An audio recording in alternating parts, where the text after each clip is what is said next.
لنا ظهور لقليل باسمي وباسم هؤلاء الجنود وباسم قبل هذا القيادة كلها وباسم الشعب كافة إلى قيادة السعودية نقول شكر الله سعيكم ورفع الله قدركم. لقد كنتم نعم الرجال، ساندتمونا حين خذلنا الناس، ساعدتمونا حين خذلت السعودية وأجازت السعودية وأكرمت وسيقت وقالت هذا هو وطنكم دافعوا عنه. أيها الناس، ما وقفت السعودية خذوها، لا أقولها مني ولكن للتاريخ وليشهد التاريخ على هذا، ما وقفت السعودية مع شعب إلا انتصر، ولا وقفت ضد عدو إلا انتصر. وقفت مع اليمن ولا تزال تقف معه في هذا العقد، وفي العقد الذي قبله وقفت مع شعب البحرين. ولولا السعودية بعد الله عز وجل أن البحرين مقاطعة إيرانية. وفي عقد 90 وقفت مع الكويت حتى انتصر، وفي عقد الثمانينات وقفت مع العراق حتى انتصر، وفي عقد السبعينات وقفت مع مصر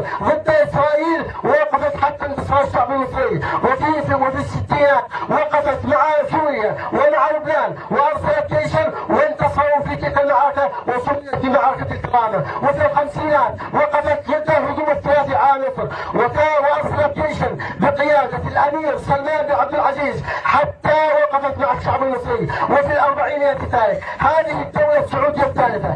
أما